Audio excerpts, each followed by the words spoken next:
All right, recording has started. Good morning, everyone. Thank you for joining our June Data Reporting Managers Training. This morning, we will have our determinations and tier support representative talking to you this morning about the proposals for our determinations. We're also going to have some information for you about Indicator 7 and just some general reminders for you. So with no further ado, we will present to you Elizabeth Moore from the Office of Special Education Services. Thank you, Carolyn. And I do want to thank you and your team for allowing me to be here today. A little bit of background on where we've come with this process. So far, we have had a couple of information sessions with our special education administrators throughout the state where we've offered up some of these proposals for feedback. And we gave multiple opportunities for that feedback to come in, both live and kind of a collaborative conversation, as well as to be submitted throughout the month of May. We took that feedback and we continued to work on these proposals. And then we talked with our national TA centers as well as our internal staff to get that additional layer of feedback. So now we have them pretty much tweaked and refined. We're at the point where we're going to start to kind of run some of those numbers and dive in to what the specifics are going to look like. So we just wanted to share kind of where we've landed as of right now with these proposals. I will say that we do not have numbers to report today. I know Carolyn's team has been hard at work on kind of pulling some of those numbers for us. But Carolyn and I will both have our contact information for you at the end of this particular segment of today so that you can reach out with specific questions should you have them today or moving forward. So we'll start with our current compliance factors. As you can see, currently we have 7 compliance factors: data, finance, indicator 13, timely corrections of noncompliance, the average of indicators 11 and 12, indicator 4B, and indicators 9 and 10 combined. Next slide. Moving forward, we're going to split when we report compliance factors and performance factors to URLEAs. So compliance factors will still be reported in the spring, and they'll be based on the SPP APR reporting year. So we're trying to get that data as current and up to date as we can when we report it to you all. Next slide. We are looking to separate indicator 11 and indicator 12 for reporting purposes. So there'll be 2 different compliance factors now instead of that average. And the same thing with indicators 9 and 10. So each of those compliance factors will split into 2, which will give us a total of 9 compliance factors that will be scored on a point scale of 0, 1, or 2 for a total possible of 18 points. And again, they will align to the SPP APR submissions. For compliance factors 1, 2, 3, 5, 6, 7, 8, and 9, that is everything but timely corrections. 2 points will be no findings of noncompliance. 1 point will be findings of noncompliance in the current year. And 0 points would be 2 or more consecutive years of findings of noncompliance. For timely corrections, it's basically the same, but just a little bit different because that does take into account that year's worth of corrections. So 2 points would be no findings of noncompliance, or all findings of noncompliance are corrected within that 1 calendar year. 1 would be any areas of noncompliance that go over the 1-year timeline, and 0 would be any areas of noncompliance that goes over 2 years for corrections. And that includes all of those corrections that it always has.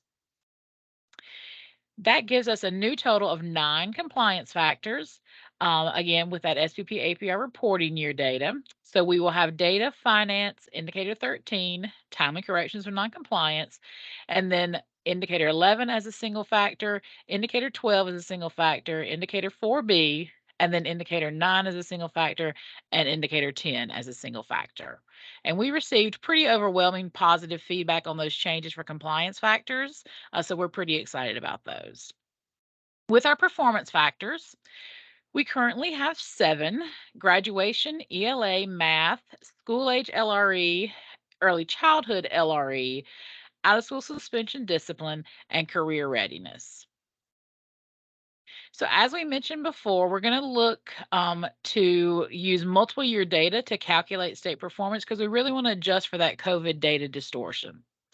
So we're reviewing our state targets based on South Carolina data and national data. And performance factors will be based on the most current school year. Again, we really want that data to be current and useful and impactful for you as you're moving forward. Performance factors are going to be reported now in the fall. So we say we're going to split when we report those to you. And we're really excited that those performance factors will come to you at the beginning of your school year. We don't have a specific date yet, but those will come in the fall as you're working, as you're making those changes, as you're implementing improvements. You're going to have that data in your hands. So we're very excited about that. For performance factor 2, and we're just going to go over the ones that we're tweaking a little bit here. For performance factor 2, ELA, and performance factor 3, math, that assessment performance factor, for reporting purposes, we're going to separate grades 4 and 8 so that each are worth 1.5 points.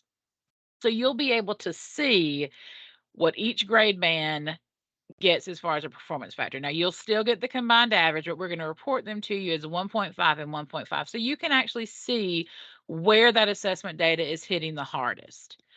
We're going to reset those baselines and targets based on 1819, 2021, and 2122. And then, of course, 3B and 3C will be all assessed, including our alt assessments. For performance factor 4, school age LRE, we're reverting back to 5A instead of 5B. So that's just a change back. And then we're going to reset those baselines and targets based on 1920, 2021, and 2122 data.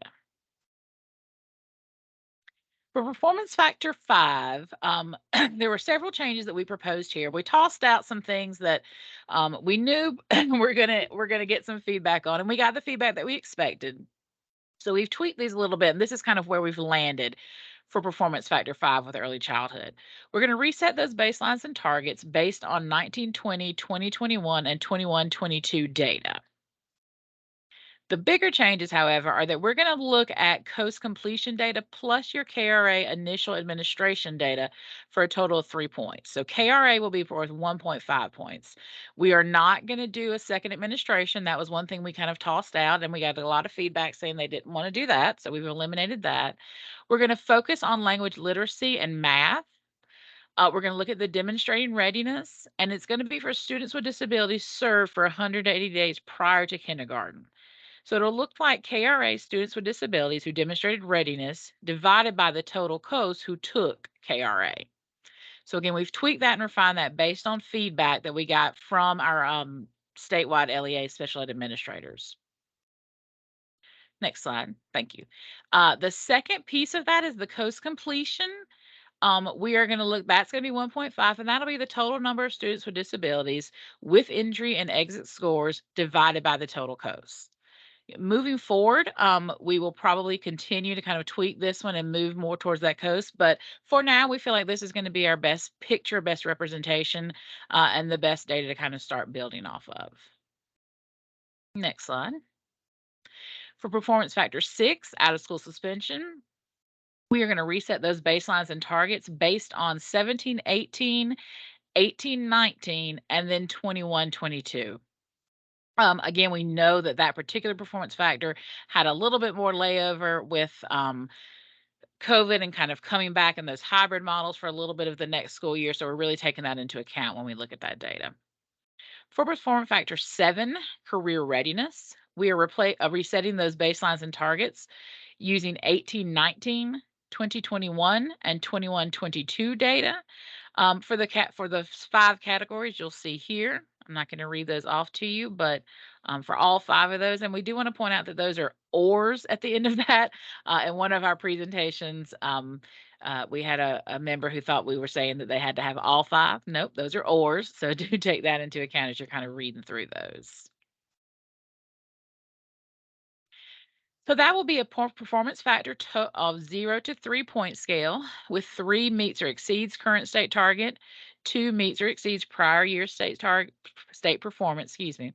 1 does not meet prior year state performance, but improved since last year, and 0 does not meet prior year's state performance and did not improve. So that should look very similar.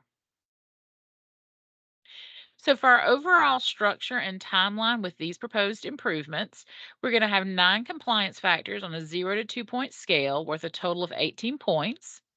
We'll have 7 performance factors on a 0 to 3-point scale for a total of 21 possible points.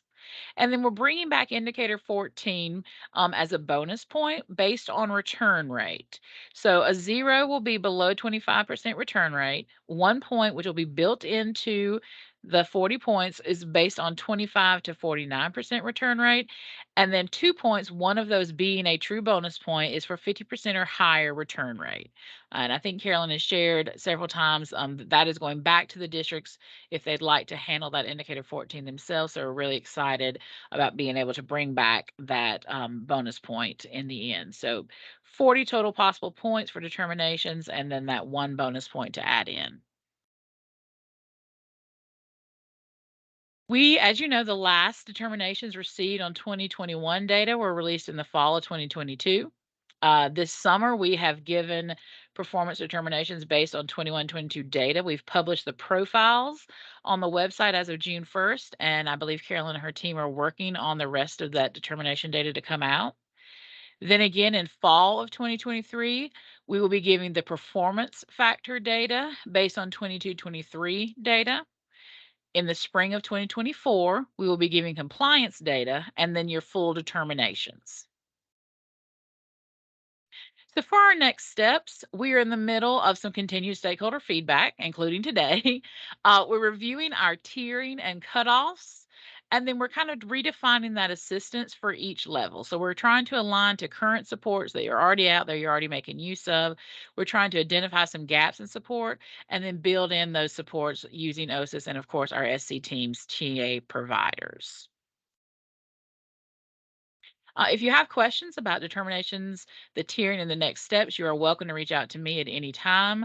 My phone number is actually 734-1279, I believe, but email is always the best way to grab me, and you can email me anytime. And then, of course, Carolyn as well. Thank you for letting me share. Sure. Just as a side note, Elizabeth, I listed my number for you, so you're more than welcome to have those calls if you like. But we will definitely get that telephone number corrected before we send the final presentation with the recording out to the districts. Absolutely. Andrea? Anybody can call or email me at any time, at any number, whatever you need to do. Thank you, Carolyn. Okay.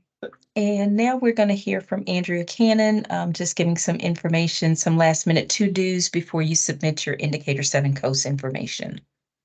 Thank you, Carolyn. Good morning. It is that time of year for final submission for Indicator 7, so I'll briefly go over some items and reminders to assist in ensuring that the final data that you submit to Enrich is complete, and that completion is not only to report as required for the federal government, but as a tool to provide feedback to you as a district to track your progress in your EC students with disabilities and your EC program progress. So we all know the purpose of this is to determine the percent of preschool children aged 3 through 5 with IEPs who demonstrate the following improvements in positive social emotional skills, acquisition and use of knowledge and skills, and then the use of appropriate behaviors to meet their needs. All districts submit this indicator, and it's submitted. Your final submission is submitted to Enrich. So any feedback that we gave you during the data quality check, you would make all those updates and changes in Enrich for final submission. And it's always due the 4th Friday in June, which this year it would be June the 23rd.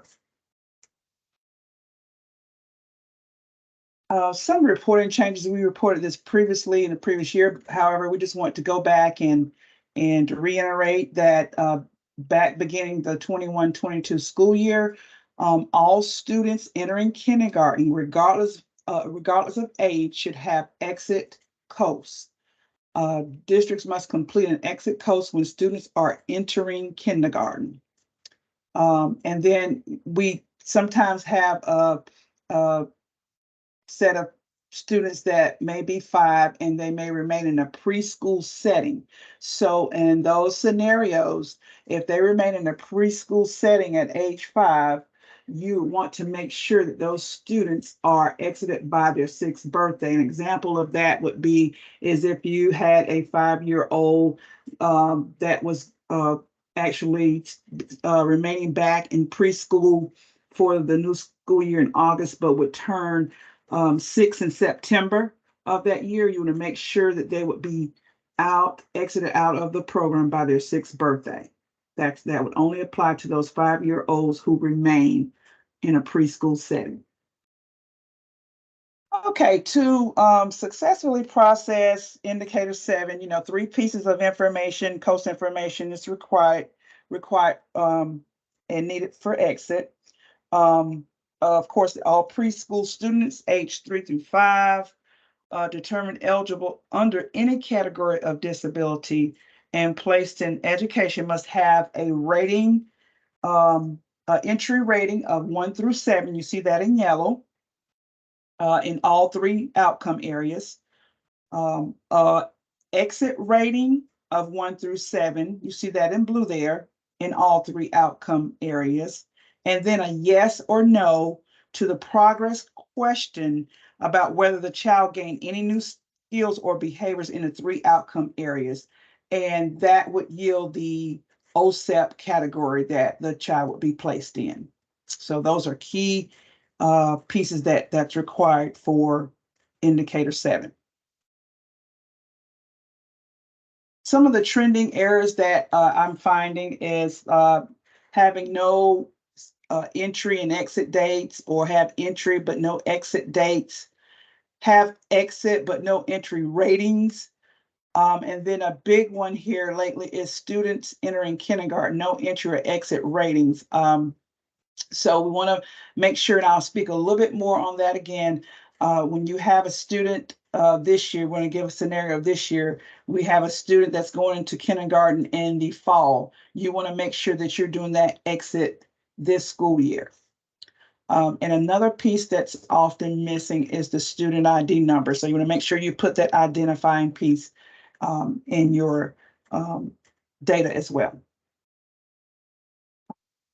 And just want to give you a visual and just a tool to reference, just to show you when you omit, like here, the first visual, your entry, or vice versa, your exit. If you do it the vice versa way, you would get an impossible error. You've seen that in your data quality check, but then it can't be used. We need that information. It's required.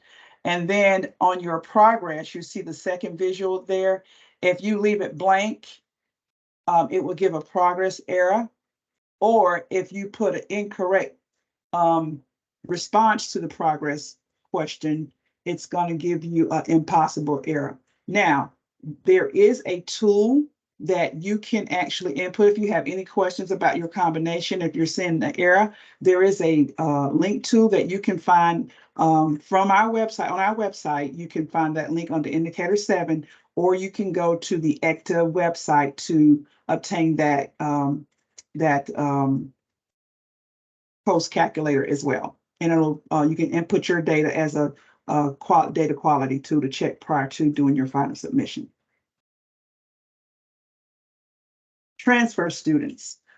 I see a lot of times that districts may get a transfer student and automatically just eliminate that student if they know that they're going to serve in their district less than 6 months. So let me go over that just to give you like a unique scenario of how you just would not dismiss that student.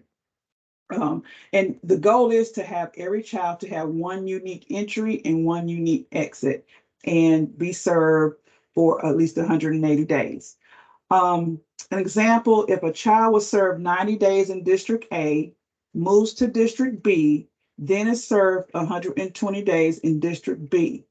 This child would be considered as part or accounted in the indicator 7 report. We would use District A's entry because that would remain constant, that would not change. Even though a child transferred into your district, you keep that entry coast and entry date.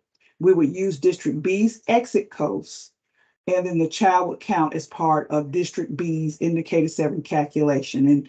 And we'll check for any duplications that may show up. Hopefully they don't, but we'll check at the district level for any duplicates. Next slide. Okay. So we're going to review a few other items, and this would be dealing with kindergarten entry.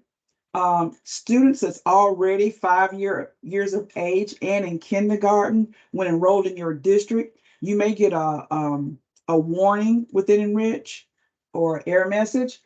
I think it's a warning, not an error, but you probably get a warning message. But it's okay to go ahead and submit with that warning. What you want to do is just send me an email, acannon@ed.sc.gov, and denote a comment just saying that the child was in kindergarten at the time of enrollment. So then I'll take those and I'll denote for final submission, and I'll take care of those at the state level.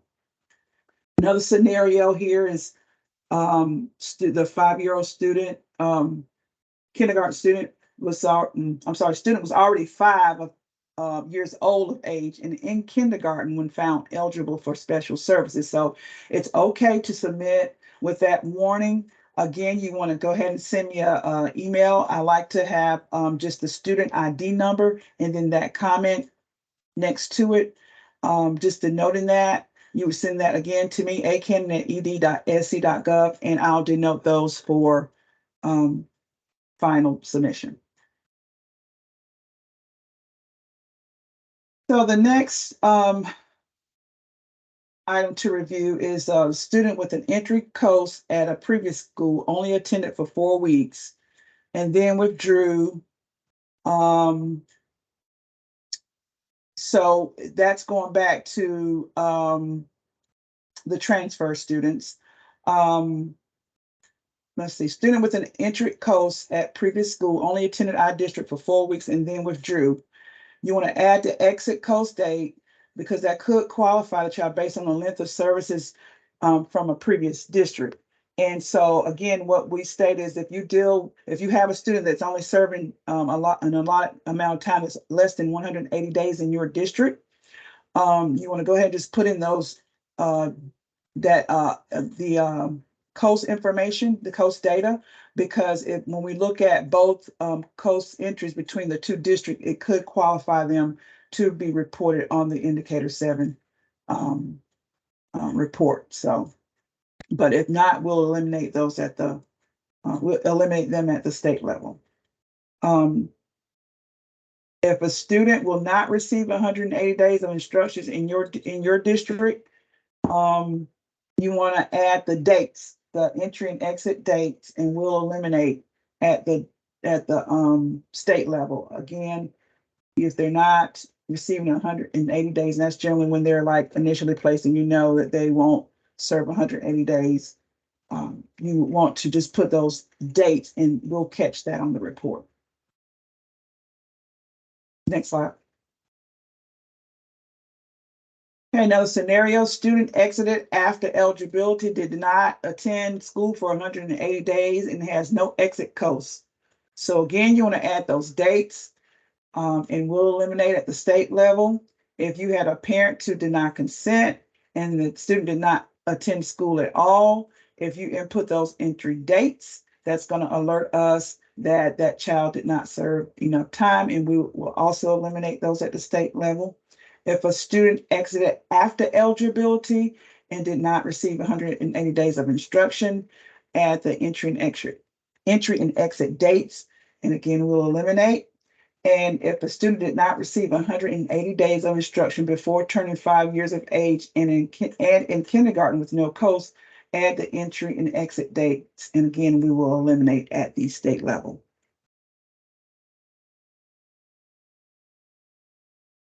And this is just a visual of where, if you put in your entry and exit dates on our end, you'll see where it says length over there. That'll give us 120 days, and that would be less than the 180 days. So the state level, we would actually remove that child from the report, but we'll take care of that at the state level.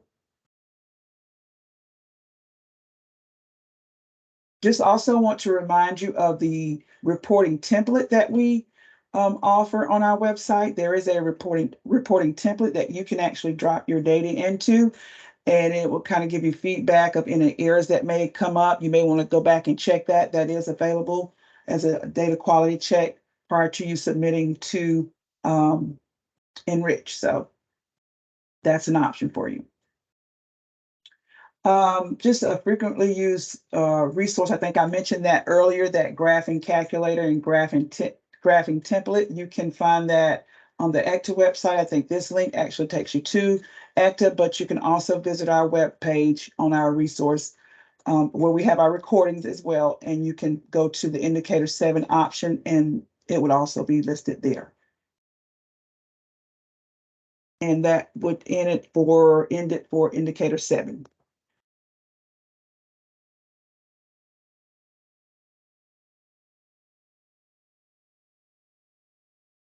Carolyn, Indicator I'm 14. here. I'm here. There are some additional reminders that I did want to bring to your attention for those districts that have opted to complete the Indicator 14 opt-in surveys for your students that exited 1 year ago. I am in the final steps of completing the postcards to mail on your behalf. I hope to have that out by next Friday in the mail, and also have your list added into ADT for you so that you could start working on that. You may have some independent parents who will receive the postcard with the survey links on it and complete on it prior to you reaching out to them. If you do, that is a plus. You do need to document that they have actually completed the surveys. We will send updates to you on a weekly basis, so you'll receive that on Mondays for any families that have completed the surveys.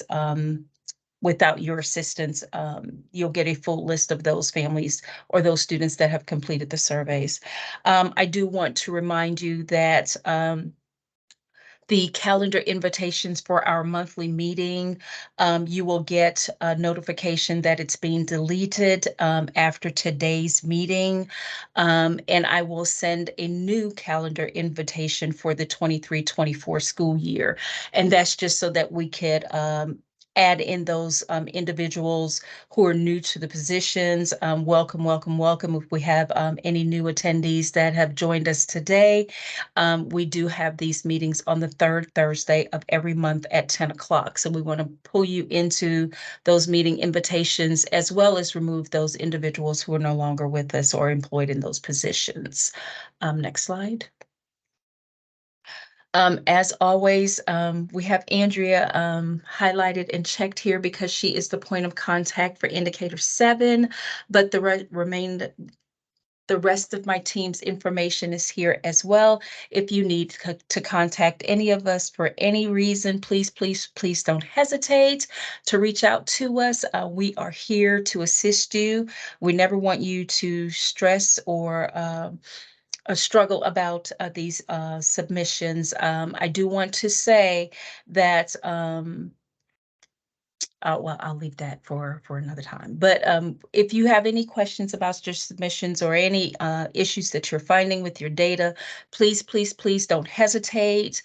Go ahead and submit those tickets to support. If you see something wrong with your submission, submit that ticket to support, CC me. If there's anything that's on the state side, I will respond to that ticket and let you know. Otherwise, Frontline needs that information so that they can get the issues resolved so that you can submit your report. We do have some questions in the chat. Albert, if you would unmute the participants to ask questions, as well as Yolanda, if you would go through the chat to see what questions are pending. Okay, we do have a question from Cynthia Coker. Can you please clarify 180 days? Is that school days or calendar days? I'm gonna take that question.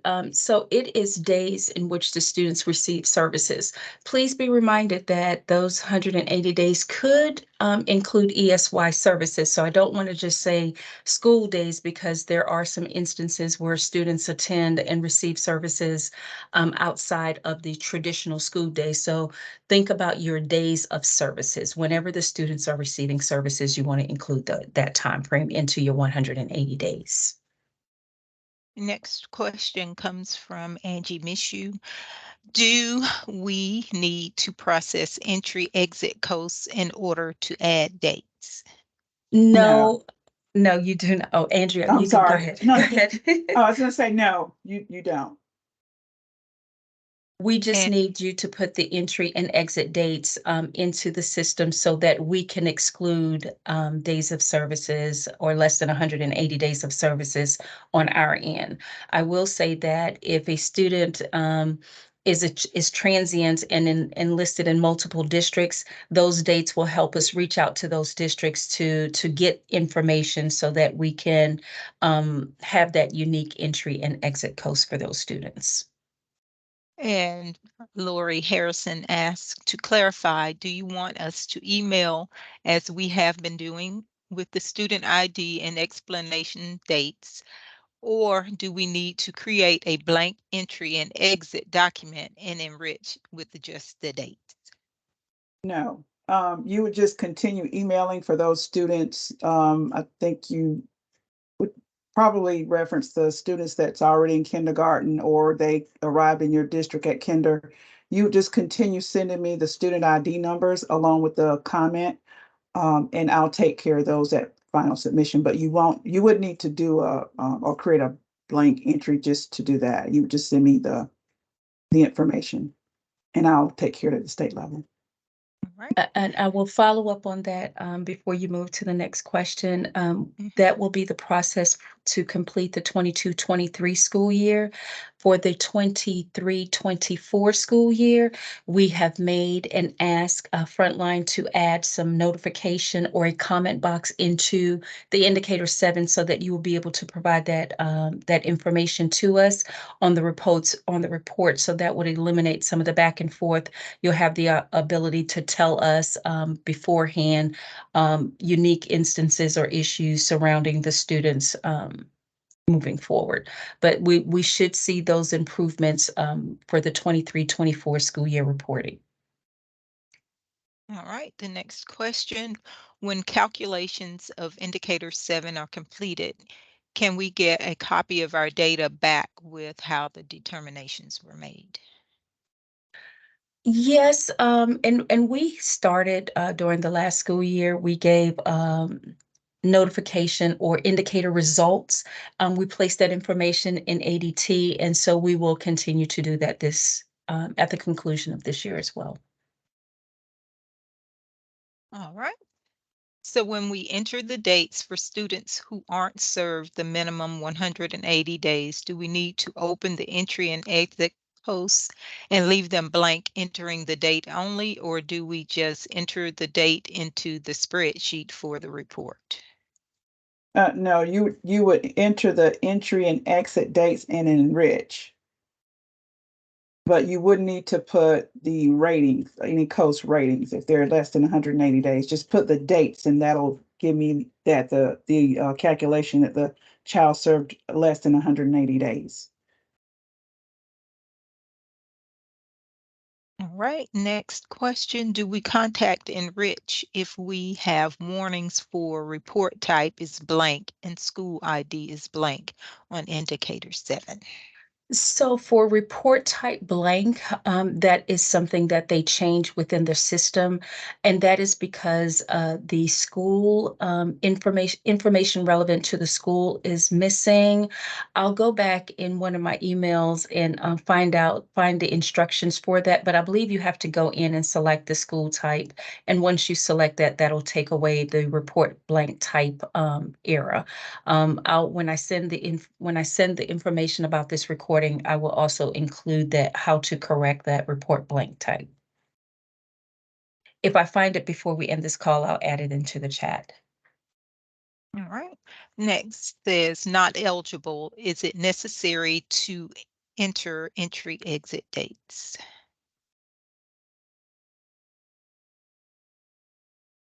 Melissa, can you explain what you're asking for that one? I'm not sure I understand. On the spreadsheet on the PowerPoint, it has students found not eligible and did not receive 180, add an entry and exit codes. Will it even trigger that they need one if they were found not eligible? I think it I said don't- dates. I think if I'm not mistaken, it said dates. It says add the entry and exit codes dates if they're found not eligible. Yeah, dates, So we would need to put those in for the ones not eligible. the dates only. Right. Yes, not the entry score, not the coast scores, but Right, just the only the dates, just dates. as you would with the students that will serve less than 180 days. Correct. Yeah, you just put the entry and exit coast dates. So it wouldn't be we could use the same date. Wouldn't that be the Yeah. same date for both? Mhm.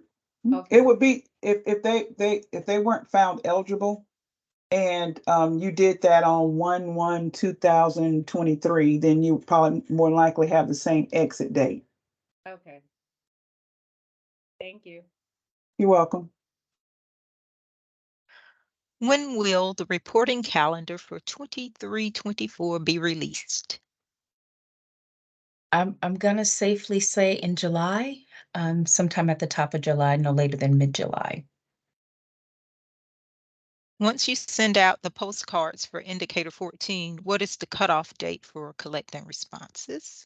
The survey will remain open until September 30th. That should be more than enough time with the delay in getting started to complete the survey. So September 30th. What is the process being done for districts that are not opting in for Indicator 14? We have submitted a solicitation for a vendor to contact those students. Are we continuing with Frontline Enrich for the 23-24 school year? Yes, we are. Okay, I think the last ones have been answered. Oh, someone said if they're not eligible for COAST, if a child is ineligible for COAST exit date and there is data entered, is that okay? Yes, that's fine. And when I'm looking at what about the 24-25 school year, I'm imagining are we going to be entering data in Enrich or will we have a new system? Is that what that question is, Amanda?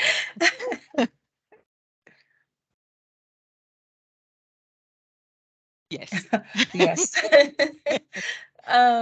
So for the 23-24 school year, we will be working with two vendors as we transition.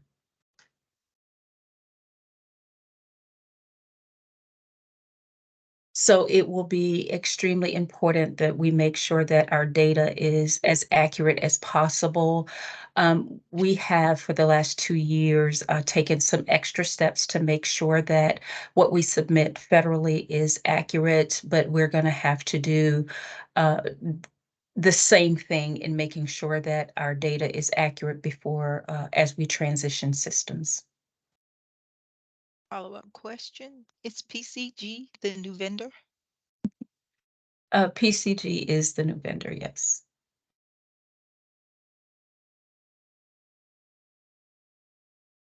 And I think I answered all the questions in the chat. If not, you can come off mute and ask your questions.